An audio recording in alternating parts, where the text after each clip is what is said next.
भारत देश की नसों और धमनियों में किस तरह से वामपंथी और जिहादी विष भरा जा रहा है, ये वीडियो उसी का एक भयानक उदाहरण है। दिल्ली से चलने वाले एक आईएएस कोचिंग संस्थान की क्लास का ये वीडियो इन दिनों सोशल मीडिया पर वायरल हो रहा है। आप स्वयं सुनिए कि क्या पढ़ाकर देश के भावी प्रशासनिक अधिकारी तैयार किए जा रहे हैं।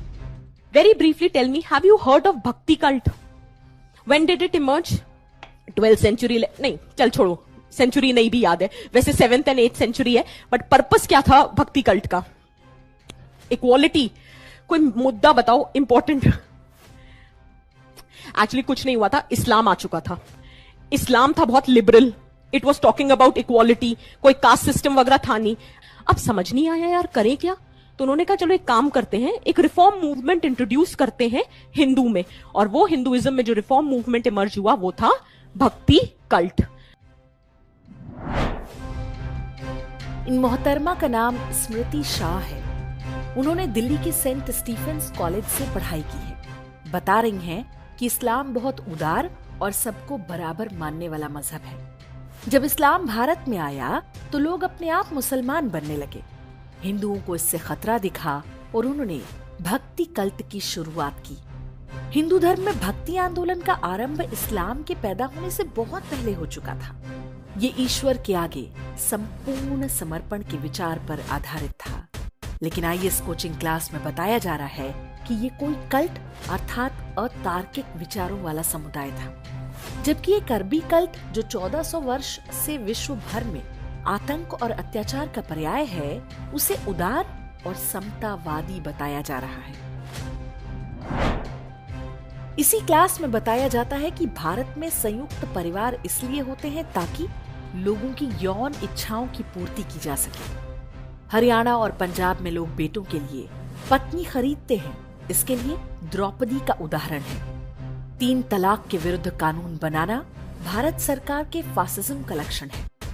सही ज्ञान के लिए सभी को ओवैसी और शशि थरूर के भाषण सुनना चाहिए। इन सारी बातों के लिए वीडियो का लिंक डिस्क्रिप्शन और कमेंट में दिया गया है। वामपंथ का सबसे बड़ा लक्ष्य समाज को तोड़ना है। इसके लिए परिवारों को तोड़ना सबसे आवश्यक है और इसका फॉर्मूला भी क्लास में सिखाया जा रहा है।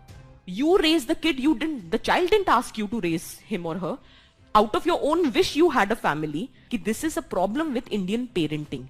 You unnecessarily create burden. मैंने तुम्हारे लिए इतने साल इतना किया, ये मिल रहा है मुझे। मत करते।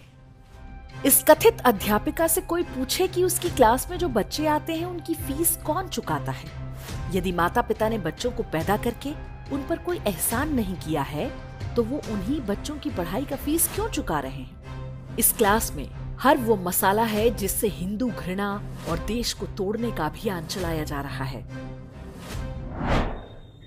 Beliefs generate emotions. Beliefs are not related to emotion. Belief is the first thing.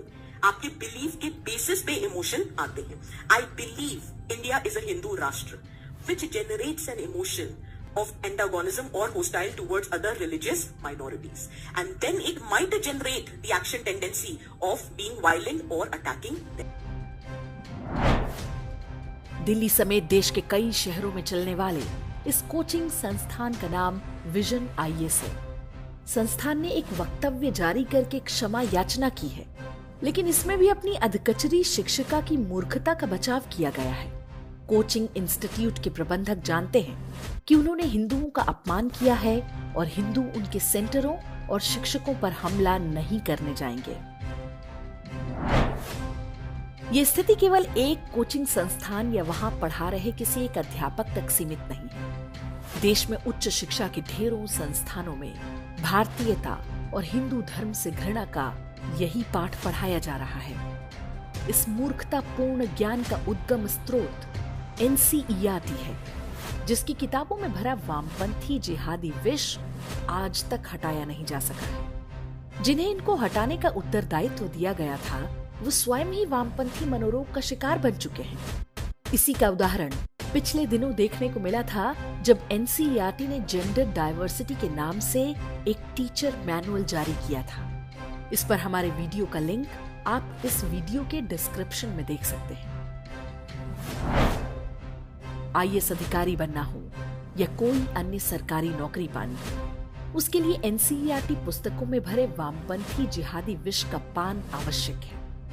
Paper set करने से लेकर कॉपी जांचने वाले और इंटरव्यू बोर्ड तक में वामपंथी जिहादी घुसपैठ है।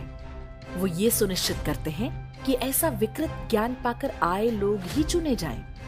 आज भी वो व्यवस्था बनी हुई है कि यदि आपको IAS बनना है तो द हिंदू और EPW जैसी पक्षपाती और देश विरोधी पत्र पत्रिकाएं पढ़े बिना काम नहीं चलेगा।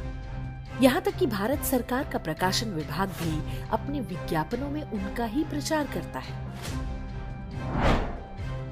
हिंदू घृणा पर आधारित इस व्यवस्था को सुधारने के लिए जिन लोगों को चुना गया है वो संभवतः कुछ अन्य आवश्यक कार्यों में व्यस्त है। पाठ्यक्रम में सुधार का काम कछुए की गति से हो रहा है। कब ये पूरी तरह लागू होगा कोई कुछ नहीं कह सकता। जब तक ये काम पूरा हो तब तक शिक्षा के नाम पर यही सब चलता रहेगा। हिंदुओं के पैसे पर भारत भंजन और हिंदू घृणा का कारोबार फलता फूलता रहेगा।